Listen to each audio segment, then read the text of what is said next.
sports podcast called Tip Off. Kaya syempre sa mga nanonood sa amin, this is our episode 7. And kung di nyo pa rin kami kilala, hindi kami magsasawang magpakilala sa inyo. This is your Nico Ahe. And this is Leo Atienza. Ayan mga ka-Tip Off, episode 7 na tayo. And UAAP season is just right around the corner. Ayan, sa mga mahilig sa college basketball, college volleyball at kung ano-ano pang laro ngayong Atin na UAAP season. Yes, ngayong UAAP season. Guys, opening na this weekend. And syempre, kami mga galing UAAP school, Adamson, hindi naman kami magiging bias dito, huwag kayong maglala. Kahit na taga-Adamson kami, hindi kami magiging bias sa episode na to. Ayan, first, talagang pag UAAP season, ano ba pinag-uusapan natin kapag UAAP season? Ang pinaka-inaabangan. Siyempre, lagi naman inaabangan ng mga tao pag first sem, yung men's basketball. Yes! Pag second sem, yung volleyball. Yes. Pero, pag-usapan mo natin ngayon, yung men's basketball. Dahil sila yung unang kasabak sa opening ng season eh. Yes, itong mga basketball fanatic natin, mga college basketball fanatic, kung hindi nyo nalalaman, hindi lang naman PBA, NBA, at kung ano-ano pang international basketball, FIBA, ang inaabangan dito sa Pilipinas. And also, we have our own college basketball that is exciting, fun, at talaga namang inaabangan every year. Bakit sa tingin mo? Sa tingin mo, bakit kaya laging inaabangan yung UAAP? Yung basta collegiate basketball? Kasi, with due respect sa NCAA, sorry kasi nag-open kami ng podcast namin, nag-start pa kayo, kaya hindi na namin, siguro sa finals nyo na lang. Ayun, kasi kapag college basketball naman talaga, nandun yung pride, nandun yung school spirit. Kaya, talagang bias yung mga nanonood. Kung alumni ka ng ganitong school, talagang paglalaban mo yung school kahit anong punasan ka mo ngayon, di ba? Tapos masama pagkantsawan pag sa mga Hindi tulad kapag yung PBA team lang, may sarili kang PBA team, di ba? Eto, meron kang pinanguhugutan eh. Marangan dito yung yung tawag dito, may mga galit ka dyan, may puot ka dyan, yung mga nagalit lalabas. Season, yung tropa mong nakaaway mo ng kabilang school, parang ito na yung vengeance mo sa kanya. Yes. At speaking of vengeance, maraming magsisik ng vengeance ngayong season 81. Kaya, ano pa yun natin? Let's start our rundown of our UAAP teams sa basketball this season 81. Yes! Ano ba tayo? Alphabetical o para walang kabayas-bayas? Gawin na lang natin base na lang natin dun sa last year's standing. Simulan natin sa lowest. Sige, maka-lowest ka naman, Brad. Sabi na natin parang disappointing season. Coming from the disappointing season, the UST Tigers. Siya yung nagsabi nun ha. Sige, UST Tigers. Wala namang papalagyan kasi totoo naman, aminin naman natin, talagang disappointing season na para sa UST. Okay, first up on our list, Espanya team, UST. Anong meron dyan sa UST? Ikaw nang bahala dyan. Ayoko mapamak. Kaya alam naman na, di naman sa ligid sa kalaman ng lahat, yung coaching change na meron ng UST. Yes. The arrival of Coach Alden Ayo. Sa tingin mo, ano yung madadala ng isang Coach Alden Ayo sa Espanya Base Squad? Knowing Coach Alden Ayo during his tenure sa Lasal, look, he is known for his mayhem defense, di ba? Talagang, tawag doon, suffocating defense yung mayhem defense yan. At maraming pinahirapan ng Lasal during the time of Alden Ayo, di ba? And they got the championship under his belt, di ba?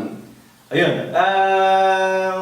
Marami eh. Kaya lang, depende rin kung ano yung nasa lineup niya, di ba? Knowing na UST is starting to rebuild, sinimulan nila sa coach nila, I don't think kung magagawa yun ni Alden Ayo this year, this season for UST. Do you agree with me? Oo naman, kasi sabi nga ni Coach Alden Ayo na sinabi niya doon sa mga players niya, this incoming season, ng season 81 ng UAAP, wala silang expectation. Yes. ang meron lang sila is that ang goal nila to learn the system, to improve every game para kasi yung experience nga na madadala nila for the next season and for the coming years.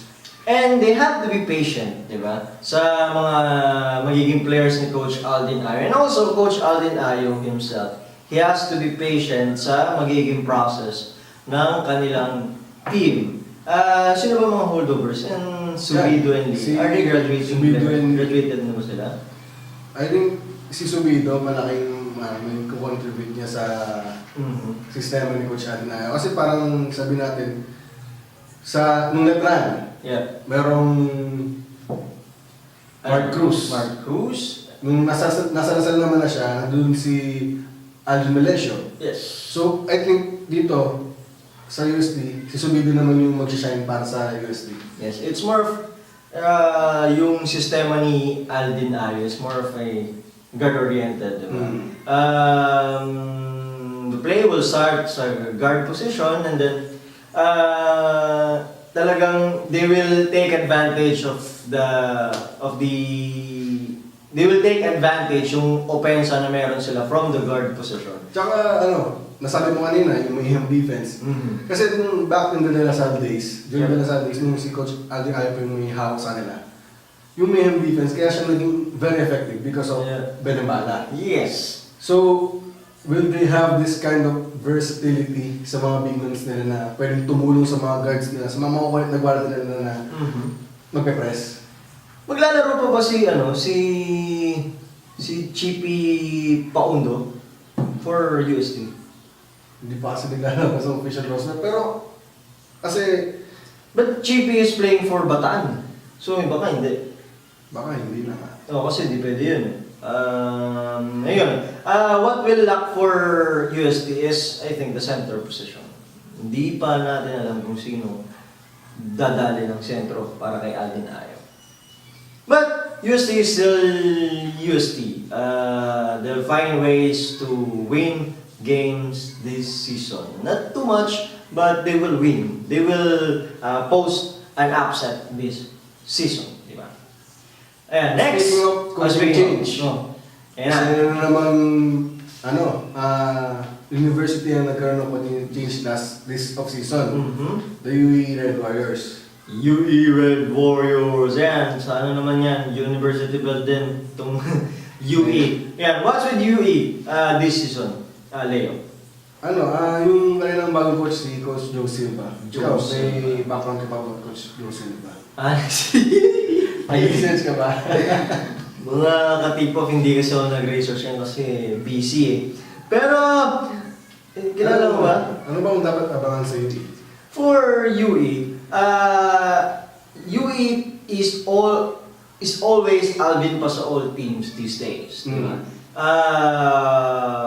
Alvin pa sa all can offer a lot of things for a UE Red Warriors na talagang hanggang ngayon naghahanap pa rin ng identity itong UE Red Warriors Hindi tulad ng mga panahon ni Polly, ni James Yap, nila Mark Borboran. Mark Borboran.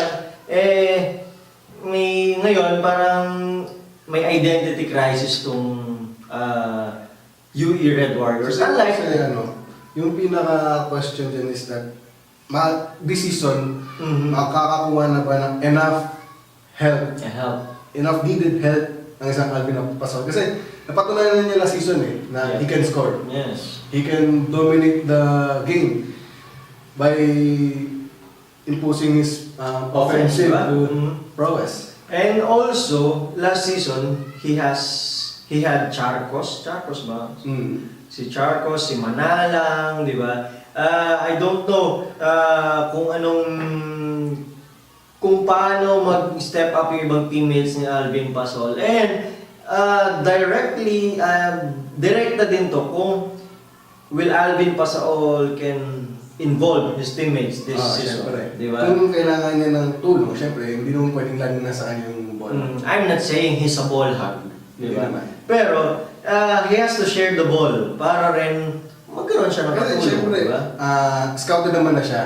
So, sana, being a more mature player this coming season, gamitin niya yun into his own advantage na Kasi, kukuha sa yung defense, yes, tama naman. Kasi how would you know if you have the support if you're not involving your teammates, di ba? I think he can be a good playmaker itong si Alvin Pasolen. He just has to know his other perspective ng kanyang laro, di ba? Kaya, ayun, that would be the question for you. Sino at paano makaka-contribute to si Alvin Pasol on other ways, involving his teammates. And also, kung paano siya makakaahon from a Dindo si Manong Derek Pumaren era, di ba? Di ba ang pinagpasok kay Alvin Pasol si Manong Derek. Kaya, ayun, how will Joe Silva rotates these UAAP Red Warriors is still a question for this season. We have to watch out for this. And yan, tulad din ng USA, they will win some games siguro. 1 to 3 games. But a team, alam naman natin na a team that is in a identity crisis, mahirap. Lalo na yung ibang teams dito sa UAAP, establishment. Next, Leo.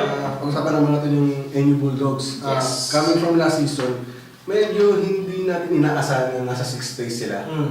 Kasi they have lots of very good and talented players. Yan, si Nadine Alejandro, si Matt Salem, yan, Jordan Barker, di ba? Ang daming ng NU last season. Pero ngayon, I think redemption time na. Yeah. Nandiyan na yung mga respect nila yan, yung Ildefonso Brothers. Yes! And then, the player to watch is Troy Wright. Troy Wright. Ano bang meron tong si Troy Wright? If you don't know mga ka-tip-off, itong si Troy Wright, galing tong Gilas. Galing sa 23 for 2020. Yes. He is from Wake Forest, US. And pumunta rito sa Pilipinas just to play for Gilas. And sabi nga nila, he named for the 23 for 23 FIBA World Cup dito sa Pilipinas. And he joined NU this year. For one and done season. For one and done. Tama? One and done? One and done. Kasi 22 years old na itong si Troy Wright At isang taon na lang ang player eligibility nitong si Troy Wright. And ano nangyari? Sa tingin natin, Ano nangyari? Malaki yung may tutulong ng isang Troy Wright. Unang-una sa lahat, di naman siya scouted eh. Yes. Tapos, pangalawa, I think yung big man, yung frontman ng NU, mas lalalim. Magkakaroon na sila ng depth with the entry of Sean Ildefonso and Troy Wright sa roster nila. So I think this season, very exciting na panoorin ng sa inyo. Yes. And si Troy Wright, muntik na maging ineligible for this season 81. Kuha na sa papeles. Just kanina lang, eligible na ulit siya ayon kay Coach Mike Harin. And also, speaking of Coach Mike Harin, ano bang sistema meron to si Coach Mike Harin para maging fit and fab dito sa NU Bulldogs, Leo? I think kailangan kasi sa system ni Coach Mike Harin is na maging confident yung mga players niya na ipinapasok niya. Yeah. Yung baga, you know your role. Kung ano yung role mo sa team, just pag pumasok ka sa hardcourt, give your best, your 100% best. For example, like sina Dave Ildefonso, sina Sean Ildefonso, the other players na ito yung role nila for defense purposes, for scoring and rebounding naman. Yeah. Diba? So dapat magtulong-tulungan sila. Kasi hindi naman kaya ni Dave na rookie pa lang siya. And then also yung kailang import, si Isagaye. Na maganda rin naman ang pinakita last season. So I think this season ang NU, kaabang-abang. Kaabang. Dahil kay Troy Wright, di ba? Dahil sa mga key additions na. And also, if you have watched this Ildefonso Dave, di ba? Sa FIBA World Under 17? Under 18. Under 18? Sorry. Under 18. meron talagang laro itong si Dave Ildefonso. Hindi niya magkaiba sila ng laro ng tatay niya, ni Lakay eh. Kasi centro forward tong Si Sean yung ano? So it's more of a wing and a guard version of Lakay, Danny I. And he's good. If you have watched him play for the country, very impressive. One of the key pieces ng Team Pilipinas nitong FIBA Under-18 natin. And yun, we have to watch out for these Ildefonso brothers, Sean and Dave. Tama. Sigurado ba, si Dave ba naglaro ng Under-18? Hindi ba si Sean? Si Sean kasi, last year lumipat siya from Ateneo to the inyo. So, natapos na niya yung residency niya, this season maglalaro na siya. Yes, okay. Ayan. Ayun, hindi ko kasi ganong na-research siya ngayong araw. Ayan. But all in all, let's see who's going to be the go-to guy for this national university. Because last year they have JJ Alejandro. Now it's a total different team. Having Ildefonso brothers and then Troy Wright. I don't know if Matthew Aquino will play for them. Is he going to play for them? Hindi naman sa umilit yung mga chong. Kamay-ngay. Ayan, if never Matthew Aquino will play for this NU team, kasi marami pa naman eligibility years itong si Matthew Aquino. That's going to be another story. If he already improved his game. Ang laki nito, si Matthew Aquino. Ayun, tulad ng sinabi ko, they have to find their go-to guys in order to be a contender. And This is yes. Next on our list. Sino yan? Kung merong Troy Wright, Ildefonso brothers ang inyo. Dito. Ito na yung ano eh. Nakikita natin yung liwanag para sa UP. Liwanag sa dilim. Bright Acueti. Bright. Sa UP Fighting Bronx. And yeah, what's with Bright? Saan ba yung galing? Galing siyang Perps. Perps. Isa siyang malakas, talagang hindi mo na maano eh, hindi mo na pa-questionin kung yung kaya niya dalhin sa team niya. I think ito na yung ano eh, missing piece. Pwede na sabing missing piece ng UP para makapasok na sa Final Four. Yep. Kasi they have the Javi and Juan Gomez de Liano. Yes. Tapos meron pang isang taon na lalaro si Paul Presidente. Pag nalilaro ko lang yung NU versus UP, no? Magkapatid, labas sa magkapatid. Oo. Tapos, tapos, yun, I think kasi kailangan talaga nila last year yung inside presence na nagkukunan talaga sa nila. With the entry of Brett Acueti, sa tingin ko mas magkakaroon na ng space ang isang Paul Desiderio. Tapos magkakaroon na rin siya ng katulong. Kasi syempre kung titira ka, magbibigis ka, kung ano rin mahirap. Eh, meron isang Brett Acueti na nasa loob. Either you can shoot na confidently, pero pwede mo rin siyang pakansahan niya. is he better than Ben Embala? Kasi, magkaiba yung laro nilang dalawa eh. More of big man talaga si Bright. Kesa compare kay Ben, kasi Ben medyo sabihin natin, He's an all-around player. Si Ben Embala. para sa Draymond Green, talagang kakawawain niya talaga ni Ben. So he's not better than Embala. Hindi, kasi magkaiba nga eh. Mahirap kasi parang sinabi na sino mas magaling. Orange or apple. Oo. Ganun. Diba? Sige, sabi niya. Pero, ang masasabi ko lang is that Bright Acueti is Bright Acueti.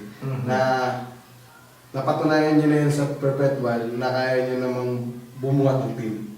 Yes. But another question for UP is that, kaya ba mag-coexist nitong si Bright Acueti and si Paul Desiderio? Knowing they are both Scorers. Yes, scorers. They both need the ball to score.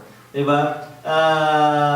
If you are Coach Bo Perasol, sino magiging first option mo? Is it Bright or Paul Desiderio? Diba? It's up to them na mag-adjust for Bright and Paul Desiderio. Atin to Paul Desiderio. Kasi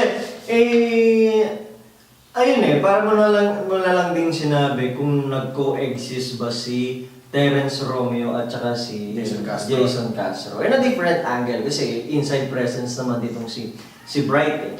Ayun, kasi they both, as I said, they both need the ball to score. So, for Coach Bo Perasol, sinong first option mo sa offense? I think, ang mga problema other than Coach Bo Perasol is si Juan.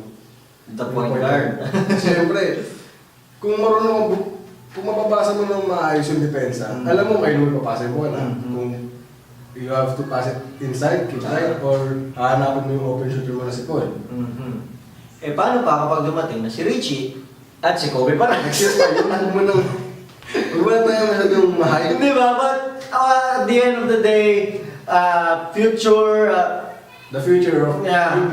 The future of UP is bright up. The future of UP is talagang maliwanag pa kay Bright Akwete, di ba? Tapos na siguro yung itong decade na wala sila sa Final Four. Yes, mamaya titingnan natin, meron kami mga Final Four prediction, tingnan natin kung kasama yung UP. Kapag hindi kasama, yan, follow na lang. Ayun, but for UP, they have a great coach at Coach Bo Perasol. Intact lineup. Intact lineup, almost same as the last season. Added another arsenal of Bright Akwete. Talagang, we can say na this year, UP is a serious Final Four contender. I'm not saying that they are a championship contender, but they are a serious Final Four contender. Bonfire. Next, Leo, ano ba? Siyempre, yung pasok na tayo sa Final Four na. Fourth place finished last season, FEU. Wala naman masyadong nagbago sa FEU. Wala lang si Denison. Nawala na si Denison. Pero ngayon, I think, ang magiging key ng isang FEU going to this season, yung chemistry, yung familiarity na meron sila sa lineup nila. Si Prince Urizo pa din ng... Oo. Alam mo, isang taon ko na lang yung Urizo. Sabay pala sila ni Papi. And for FEU, it's all about Coach Olsen Rosella. For this FEU. Di ba bumalik na si Coach na siya FEU ah? Ayun. Pero sige. More than the coach, I think ito na yung time para patunayan ni Arvin Tolentino na this is his team. Kasi wala na si Ron Denison. Yes. Tapos medyo sabi natin hindi naging maganda yung career niya sa collegiate level. From the meron siya sa San Benedicte Cubs.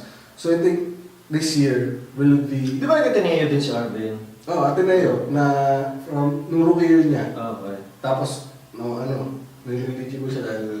And I think he's going to be a force to reckon this season. Itong si Arvin Tolentino because he can shoot, he can defend. Tsaka he can put the ball in the...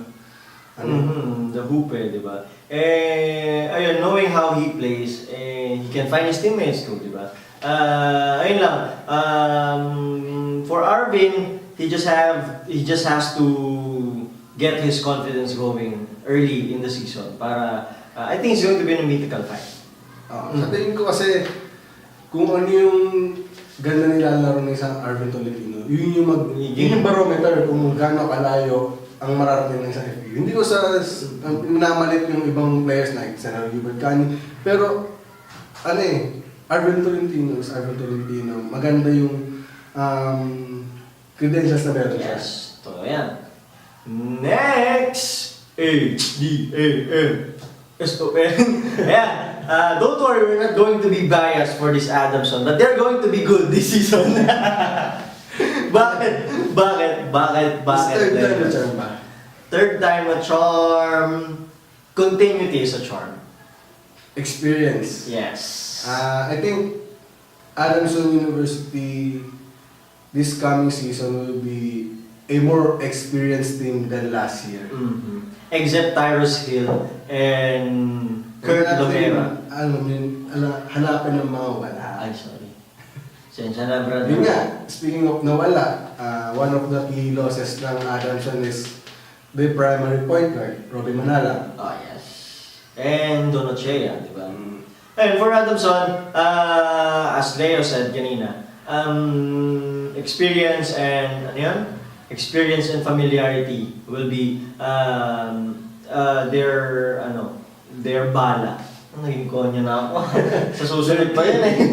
Yun. Kasi naman, itong Adamson, talaga naman, since the arrival of Coach Franz Pumaren, talaga naging contender naman sila. A consistent Final Four team. They just fell short on the last 2 seasons because of LaSalle. Hindi mo rin kasi pwedeng sabihin na natalo talaga sila. Nandudumi sila, they've battled 2-2 against LaSalle. Yes naman. They almost... Di naman sila tinambakan eh. Diba? Walang nakatambak sa Adamson on that Final Four run. LaSalle lang naman ang naging kalaban natin. They almost beat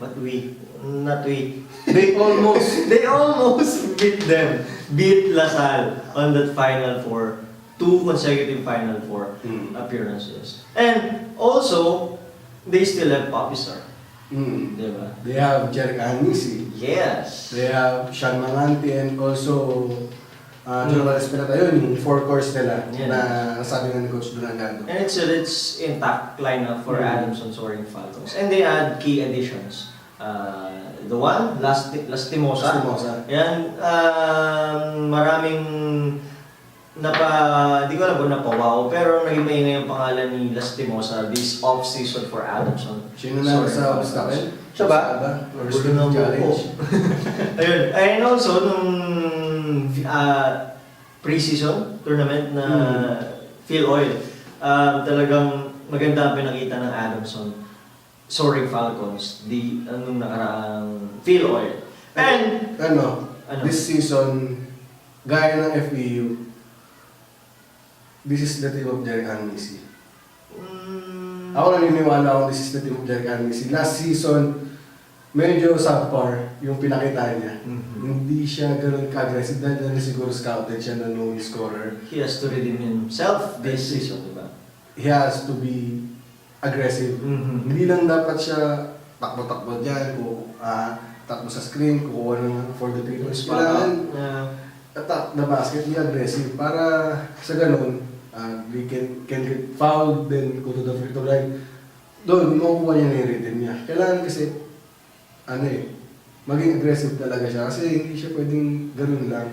Yes. Kasi ito si Jeric Aminsi, hindi siya pwedeng maging one-dimensional player. Just spot-up shooter, cutter, ganun ang laro ni Jeric no?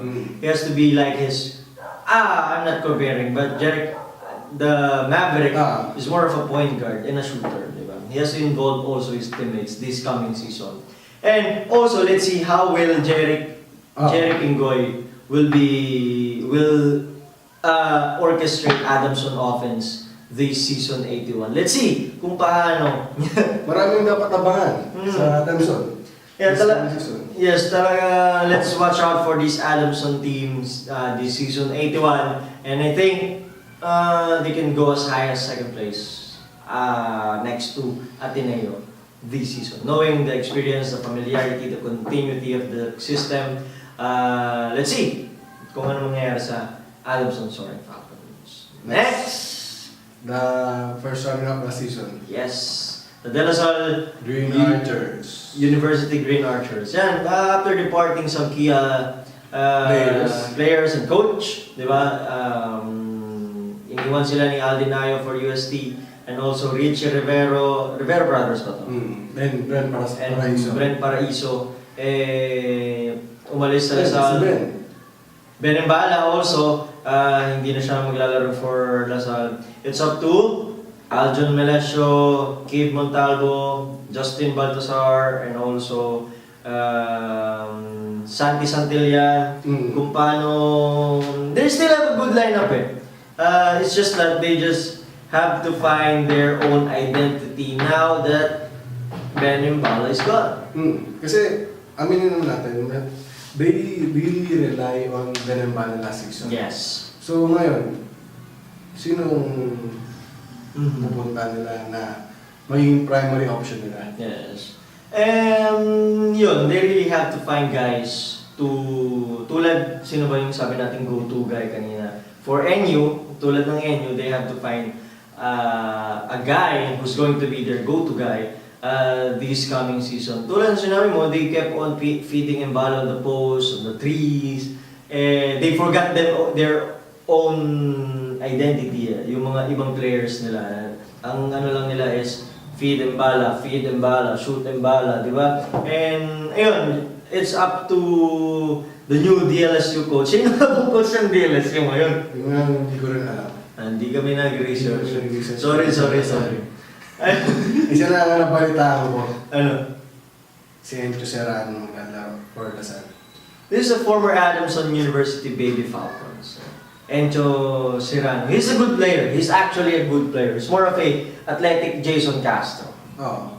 Parang sabihin junior Justin Melton ng datingan niya. Yeah, parang high flyer. Ayan, he can be their go-to guy, Encho Serrano, as long as he's going to be mature rookie this coming season. Yeah, Lasal, I don't think. Let's see how will they pair against Ateneo, Adamson, and the other teams. Mainly Ateneo and Adamson. With the departure of Benembala, how will they find scores? Everything. Yun talaga yung pinaka-question niya sa Lasal. Kung sino papalit kay Benembala. Yan. And now, our main event of the evening. And let's talk about the reigning champion. Yan. Ateneo Blue Eagles. Anong wala sa Ateneo? Iba yung tanong, imbis na anong meron. Anong wala sa Ateneo? Sige. Ayan, doon tayo. Anong wala sa Ateneo?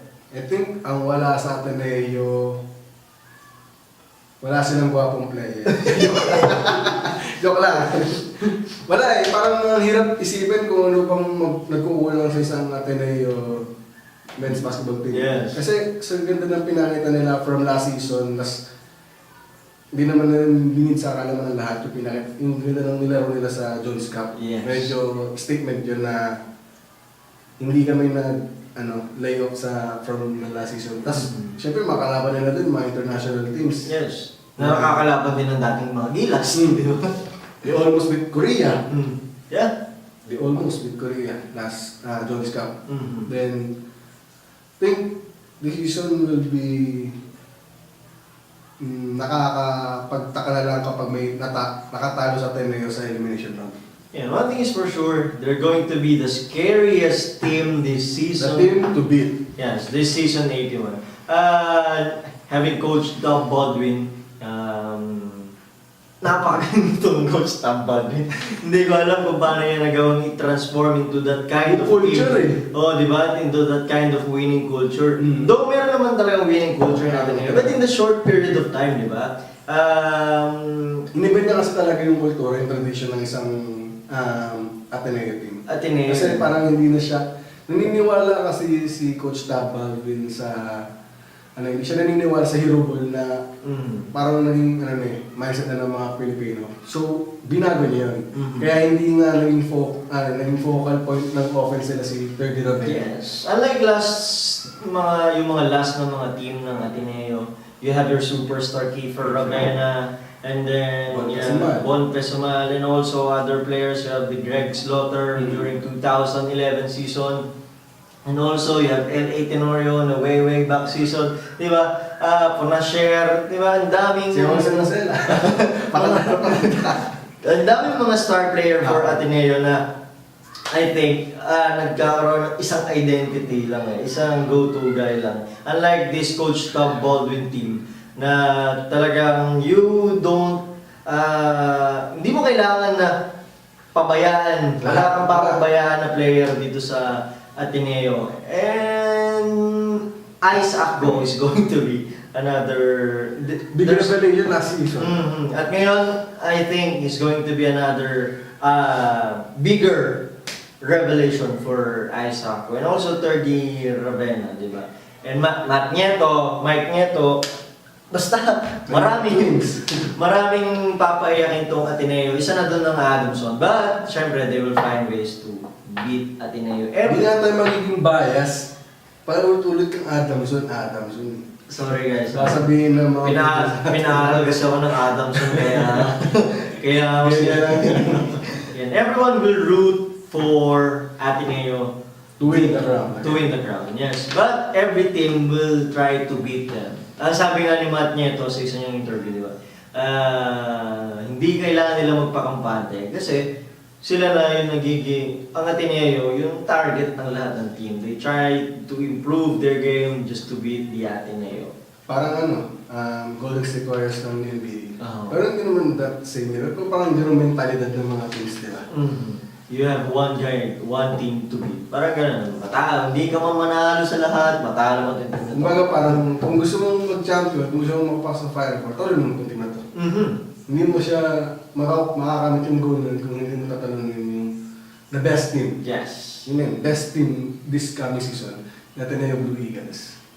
But one thing is, another thing is for sure again, that this season 81 will going to be Crazy! yes, boom panis. Ayun. Now, we will try to predict kung sino Ang Final Four. Final Four contender. Huwag na lang natin lagyan ng rankings. Basta Final Four. Ay, ganito na. Ateneo, tapos 2, 3, 4. Sige. Kasi 1, Ateneo. Okay, Kasi hindi, yung 2, 3, 4, bahala na silang mag-isip kung 2, 3, 4 ba yun. sige. Basta sure na tayo dun, number 1 yan. Number 1, Ateneo. So, the rest, Sige ka muna. Your pick first. Para may graphics tayo. Your pick first.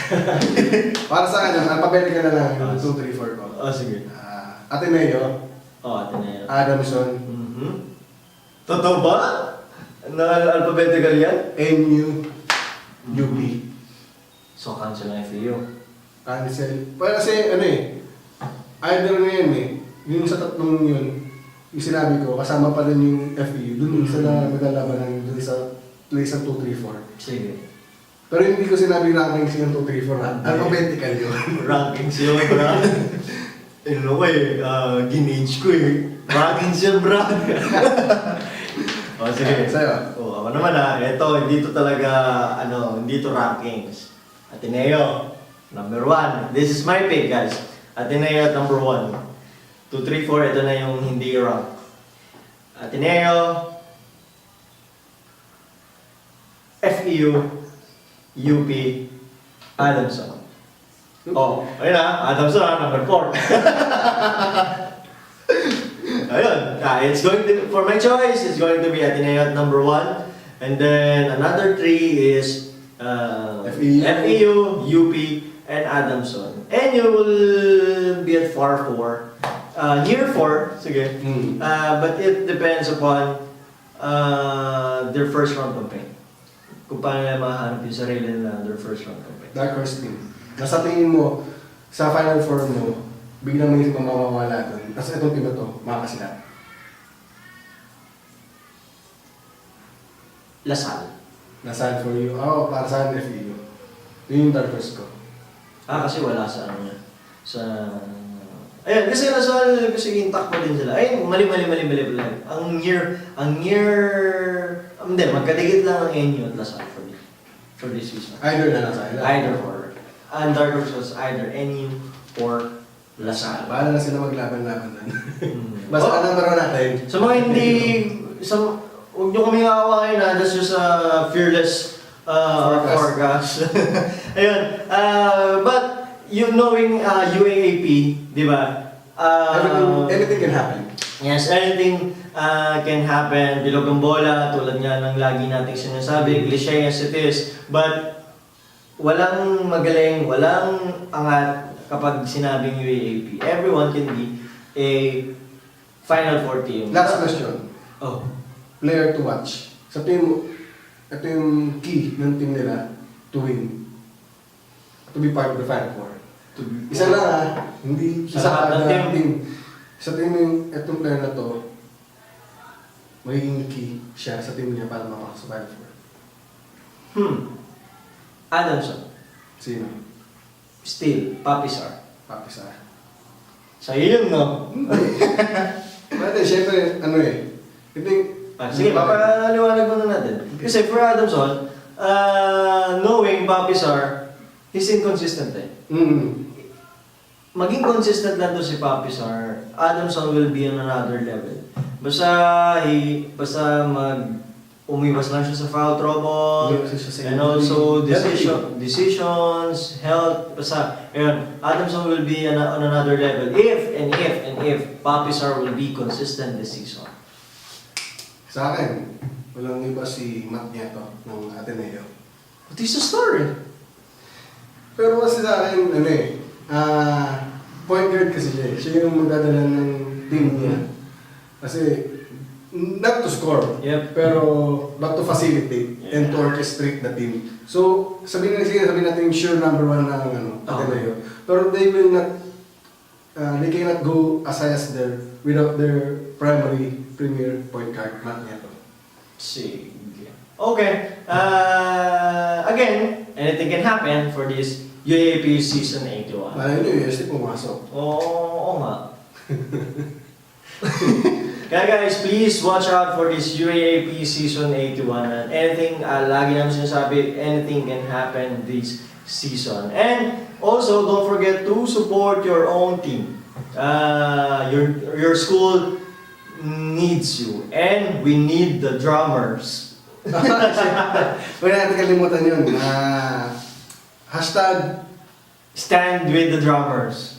Ayun, kasi naman, it's a tradition na magkaroon na naririnig na natin ng mga drummers during a UAAP game. Ang hirap talagang, damahin yung cheer, yung sigawan ng walang... Kasi imagine this, hindi naman lahat ng UAAP game, napakaraming nanonood na estudyante, di ba? Hindi naman napupuno ang araneta lalo na kung hindi naman non-bearing game naman yan, or weekday game, di ba? Hindi naman lahat ng estudyante nanonood. And that's the role of the drummers for the players na ganahan, di ba? Tradition na natin na talagang sa isang UAAP game na meron tayo ng drummer to cheer up the players and to... sabihin nila, maingay. Tapos meron pa rin drums, maingay pa rin yun Oo nga, di ba? Hindi ko alam kung ano nila. They just want it natural, nasigawan lang, pero hindi kasi. We're doing it for years, for decades. So, why are you going to remove? Hindi naman remove, lessen the drummers. Tsaka hindi naman sila basta drummers pumapalo yan, nagtitraining yan Oo. Di ba? And guys, drummers are scholars. Di ba? Tatanggalan nyo pa sila ng karapatang mag-aaral. Hindi naman sa ganun siguro. May mga baka magliwas-liwas. But ayun kasi at the end of the day, they are scholars. They want to prove that they can serve the school through the drum beat. Di ba? So, yun. Why you have to lesson them? And it's for the fun of UAAP games. At talagang sila yung nagbibigay ng energy sa crowd and the players. So, yun.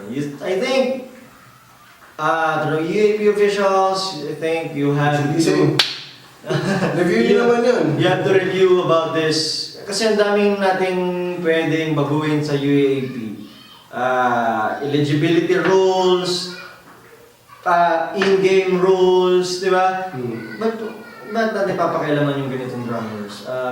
Yung ganitong sistema na wala namang ginagawang masama sa atin, di ba? Wala namang nagiging bad effect. And also, it's a camaraderie. Oh. It's a camaraderie for other teams to participate on the drum, di ba? If you have seen some videos during pep squad, di ba? Sabi-sabi mo paano O kapag natatalo ang isang team, itutugtugin ng isang team yung tugtog nila. Yung cheer nila, di ba? Sportsmanship Di ba yun naman ang pinopromote ng UAAP? Sportsmanship And camaraderie, and we want other schools to be friends with other schools. So, why? Why?